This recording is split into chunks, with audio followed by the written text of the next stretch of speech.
नमस्कार, मैं हूं पवन त्यागी। पीओके को लेकर हमारे देश के रक्षा मंत्री राजनाथ सिंह जी ने पिछले दिनों एक बयान दिया था और उन्होंने कहा था कि पीओके हमारे देश का अभिन्न अंग है और सेना को तैयार रहना चाहिए। हम कभी भी पीओके वापस लेने के लिए कार्रवाई कर सकते हैं। इस बयान के बाद उस समय भी सेना का बयान आया था, लेकिन अब एक बार फिर से जिस तरह से हम देख रहे हैं कि सीमा पार से बार बार घुसपैठ की कोशिश पाकिस्तान से आतंकवादी कर रहे हैं, उनको बीएसएफ कुछ ही घंटों में मार गिराती है। और ऐसी ही घुसपैठ को साभा सेक्टर और अर्निया सेक्टर में नाकाम किया है हमारी बीएसएफ ने।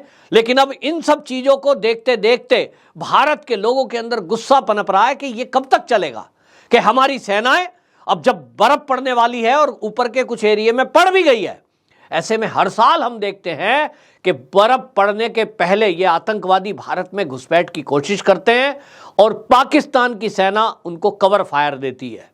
और इसलिए देश की जनता ये चाहती है कि एक बार आर पार हो जाए, कम से कम पीओके तक हमारी सेना हमारे तिरंगे का झंडा वहां फहरा जाए।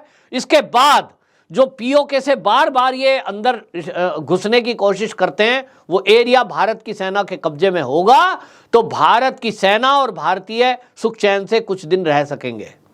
और इसीलिए हमारे देश के चाहे गृह मंत्री अमित शाह हो, फिर चाहे रक्षा मंत्री राजनाथ सिंह जी हो, इन्होंने बयान दिए थे कि पीओके तो हम लेके रहेंगे, वो बात अलग हो गई, लेकिन अब लेने वाले हैं, इस पर कार्रवाई चल रही है। क्योंकि जिस तरह से हमारे देश के प्रधानमंत्री नरेंद्र मोदी जी बार बार सीमा का दौरा करते हैं, राजनाथ सिंह रक्षा मंत्री जी सीमा का दौरा करते हैं और सेना से मिलते हैं, उनका काम भी है, तो ये लग रहा है कि कुछ ना कुछ चल रहा है। और इसको लेकर के आपको बता दें, जो उत्तरी कमान के प्रमुख हैं लेफ्टिनेंट जनरल उपेंद्र द्विवेदी, अब उनका एक बयान सामने आया है और उन्होंने कहा है कि सेना ने राजनाथ सिंह रक्षा मंत्री के कहने के तुरंत बाद पूरी अपनी तैयारी कर ली है कि जिस पल भी आदेश आएगा हम पीओके को वापस लेने के लिए चढ़ाई कर देंगे।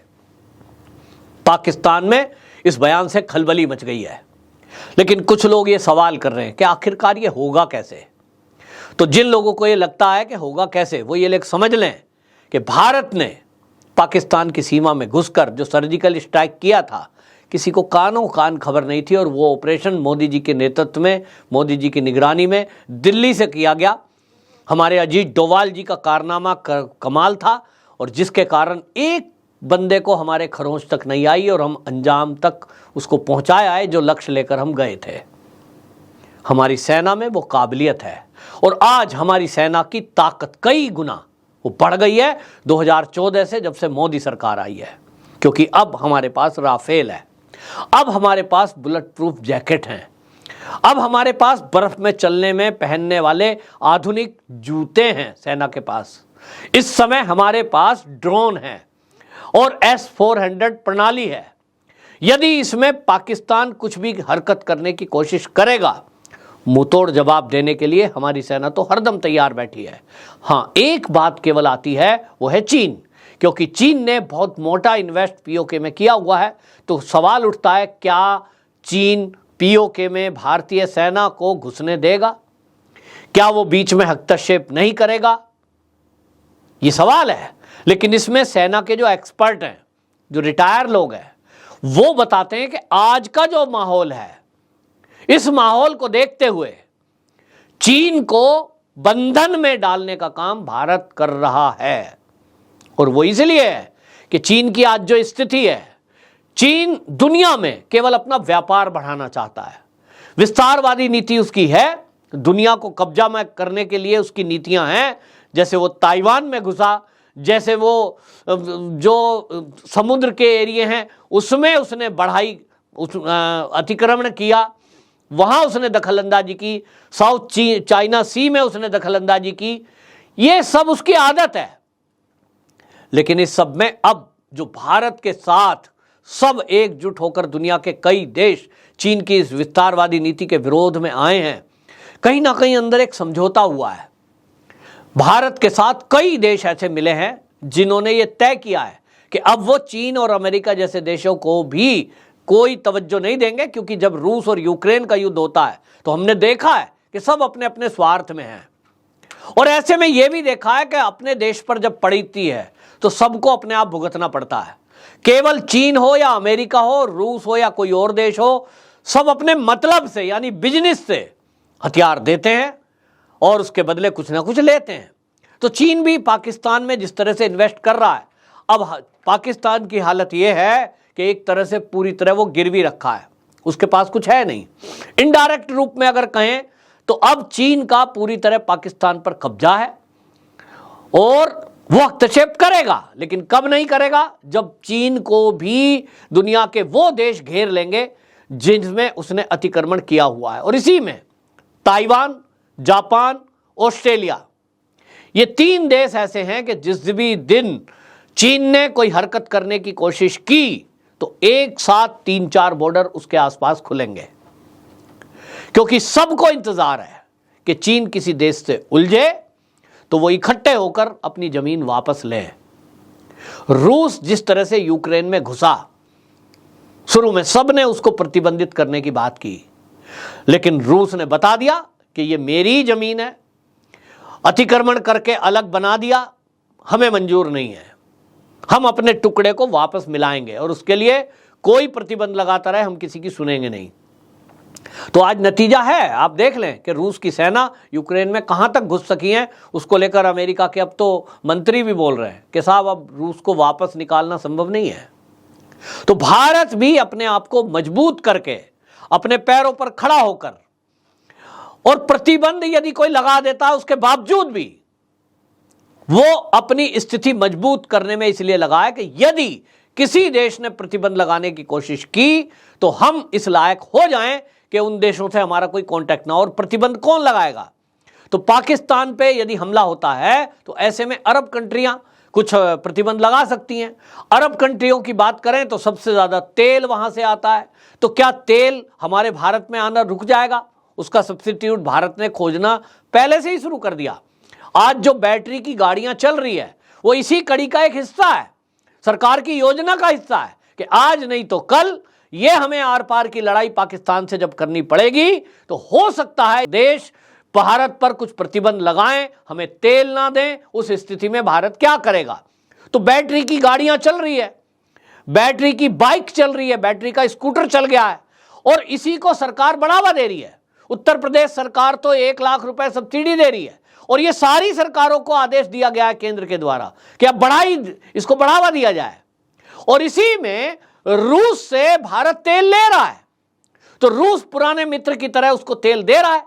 सऊदी अरब दे ना दे, अब भारत अपना काम चला लेगा।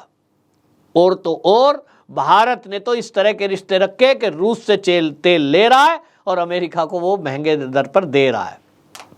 तो भारत ने अपने नए संबंध, नए जो स्थिति है उसका आकलन करने के बाद सारे रास्ते खोज लिए और इसीलिए लग रहा है कि ये तो सब जान रहे हैं कि 2024 का जो चुनाव है, क्योंकि संसद के अंदर सरकार के गृह मंत्री ने वादा किया कि पीओके हमारा अभिन्न अंग है, हम इसको वापस लेकर रहेंगे, तो इससे ज्यादा खुली और बात हो नहीं सकती और इसलिए वो वापस लिया जाना है आज नहीं तो कल। और सेना का जो ये बयान आया है ये दिखा रहा है, आपको बता दूं, सूत्र ये कहते हैं कि यदि पाकिस्तान की तरफ से कोई हरकत की गई, उसका इंतजार है कि वो जिस तरह से बॉर्डर पार से भारी गोलाबारी करता था, आप सुनते थे, हम तो सुनते सुनते बड़े हुए हैं। 2014 के पहले आपने कितनी बार सुना होगा कि पाकिस्तान की तरफ से हैवी मोर्टार, हैवी गोलाबारी की गई, आज गोले बरसाए गए। इस तरह की बातें अक्सर होती थी और उसी की आड़ में आतंकवादी भारत में घुसते थे। 2014 के बाद से क्यों बंद हो गया पाकिस्तान? क्योंकि उसको मुंह तोड़ जवाब भारत की सेना देने लगी। मोदी जी आए तो मोदी जी ने सेना को खुली छुट्टी दे दी, फ्री हैंड, जितना चाहे गोला लो, जितना चाहे गोली लो, अगर पाकिस्तान की तरफ से एक गोली आए तो 100 गोली उसके। और इसलिए ये ताबड़तोड़ हमला जब होने लगा तो पाकिस्तान को लग गया भाई भारत से जीतना संभव नहीं है, अब मोदी आ गया है। और इसलिए सरकार की मंशा बिल्कुल साफ है, इरादे बिल्कुल साफ है और इसको सेना ने समझ लिया है कि ऑर्डर किसी भी पल आ सकता है। और वो ऑर्डर कब आएगा ये मैं बता दूं आपको। बहुत सारे लोग कहते हैं ये बातें तो हमने बहुत बार सुन ली, इंतजार है पाकिस्तान की तरफ से यदि कोई इस तरह की हरकत की गई कि उसने बड़ी एक आतंकी साजिश को सपोर्ट करने के लिए बॉर्डर पार से गोला या गोली दागी, तो निश्चित जानिए उसका जवाब अब सीधा पीओके तक जाकर घुस कर दिया जाएगा और यही उस पीओके को वापस लेने की शुरुआत होगी। इसमें अब की बार भारत सरकार और सेना दोनों ने तय कर लिया कि पाकिस्तान ने कोई भी ऐसी हरकत की, आर पार की बात होगी। अब जो हालात पाकिस्तान के अंदर देख रहे हैं और पीओके में जो देख रहे हैं, पीओके में कई मानवाधिकार संगठन एक्टिव हैं जो ये कह रहे हैं कि पीओके की जमीन को जबरदस्ती पाकिस्तान कब्जा रहा है, लोगों की भूमि छीन रहा है। इसी में आपको बता दें, एक संगठन है मानवाधिकार कार्यकर्ता और United Kashmir People's National Party UKPNP, उसके अध्यक्ष हैं शौकत अली कश्मीरी। इनका बयान आया है कि पीओके में जबरदस्ती पाकिस्तान, उसके लोग वहां जमीनों पर कब्जा कर रही है सेना, और ये बिल्कुल कतई बर्दाश्त नहीं है। तो पीओके के जो लोग हैं वो भारत के साथ मिलना चाहते हैं, उनकी भारत के साथ मिलने की इच्छा है और इसलिए वो यदा कदा मोदी जी से आग्रह भी करते हैं और हमने वो देखे हैं, प्ले कार्ड लेकर के खड़े हो जाते हैं और कई बार टीवी डिबेट्स में बोलते हैं वो कश्मीर पीओके के लोग। और इसीलिए उनको उम्मीद है जिस दिन भी ये सेना आर पार की लड़ाई करेगी वो पीओके के लोग, पीओके के लड़ाके भारत की सेना के साथ मिलकर पाकिस्तान की सेना को पीओके से मार भगाएंगे। ये पूरी योजना बन चुकी है। अब पाकिस्तान या तो इन आतंकवादियों को रोक ले। एक सूत्र है जो सेना को कहीं हवाले से खबर मिली है कि लगभग 300 से अधिक लड़ाके आतंकवादी सीमा के पार इंतजार में बैठे हैं कि भारत में वो किसी तरह घुसपैठ करें, क्योंकि वो चाहते नहीं है कि कश्मीर में चुनाव हो और इसलिए चुनाव के पहले बड़ी संख्या में हिंसा को अंजाम देने के लिए उनके मंसूबे हैं, वो तैयार खड़े हैं। तो भारत की सेना ने जता दिया कि बेटा आप जरा भी कोई हरकत करोगे और पाकिस्तान की सेना आपको पीछे से सपोर्ट करेगी तो घुस के वहीं जहां आप पल बढ़ रहे हो। और ये भारत के जो सेना का बयान आ गया है सेना की तरफ से, ये बता रहा है, क्योंकि नेताओं के वादों पर आप हो सकता है कभी एतबार करें या ना करें, लेकिन सेना जो बोलती है वो उतना ही बोलती है जितना वो कर सकती है, और जो वो बोलती है वो जरूर करती है। वंदे मातरम।